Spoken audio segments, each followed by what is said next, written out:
between Cross and Crescent. And we're fortunate to have with us Dr. AAl-Hadid and Dr. Baldwin.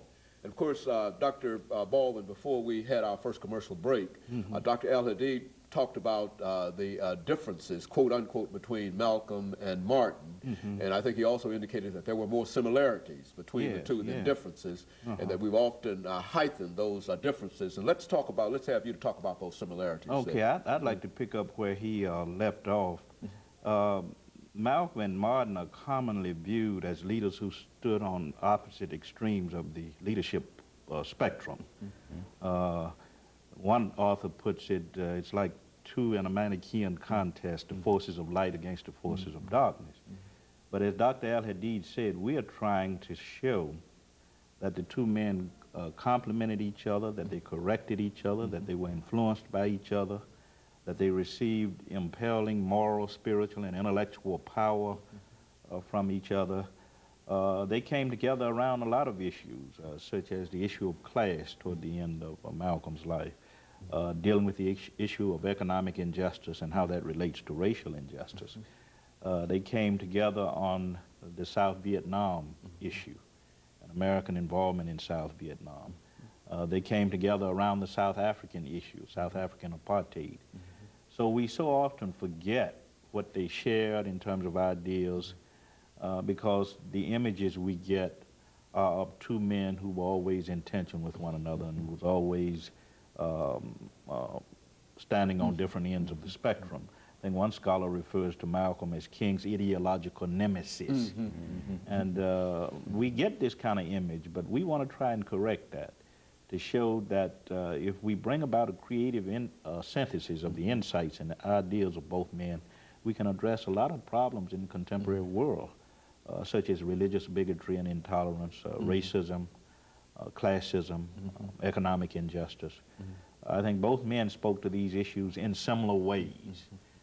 So there were many similarities despite the differences that we can point to. Now, if you were to take both these individuals and place them in society today, and you talked about post-September 11th, 2001, what would be, according to the way the two of you saw these individuals in your book, what would be your perception in reference to that?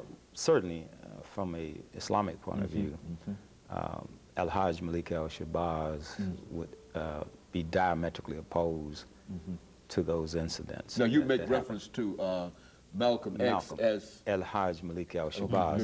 And I do that deliberately and intentionally because, as you know, he made the pilgrimage to Mecca and changed his name from Malcolm X to Malik al-Shabazz.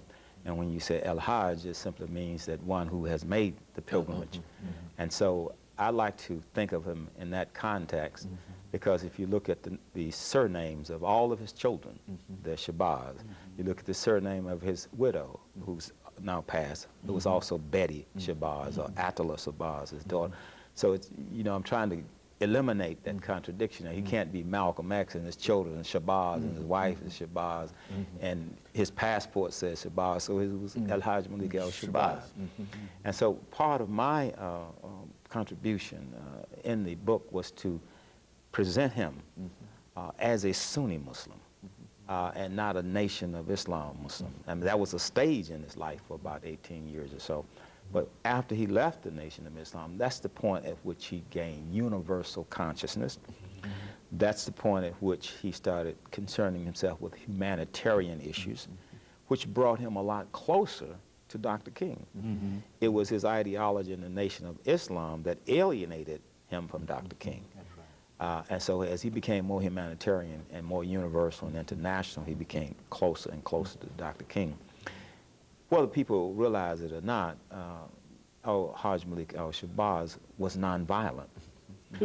And when he used the term by any means necessary, he was not using it in a Machiavellian sense of letting the ends justify the means. He was just simply saying, we will address a given economic, political, social, or moral situation based on the way it is defined and based on the way it is presented. So whatever level of struggle, or in Islam we say jihad, it requires to overcome that barrier or that opposition, then that's the means that you have to use. But once you overcome it, you have to stop at that point. Because if you don't stop at that point, then you become an oppressor and you also become violent, which he was opposed to. And he only spoke of armed struggle in self-defense. The incident that happened at the World Trade Center and the Pentagon was offense.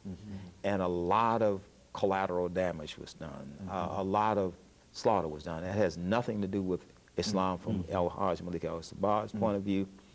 And if you read the life of the Prophet Muhammad from 610 to 632 and all the military campaigns that he mounted at Badr and at Uhud and Udaybah and in Medina and Mecca, he always said, you should fight soldiers, not women, not children. Don't kill in the cattle. Don't destroy farms. Soldiers fight soldiers. They don't involve innocent people in their conflict. Dr. Baldwin, how would Dr. Martin Luther King see September 11th? Well, first of all, I agree wholeheartedly with what Dr. Al-Hadid said. I think both Malcolm and Martin would be very opposed to what happened. As Dr. Al-Hadid said, what happened has nothing to do with Islam. Obviously, Dr. King would have serious problems with it, with what happened. I also think he would have serious problems with the kind of response that the nation is implementing at this point. Dr. King always said you don't use military means to create community.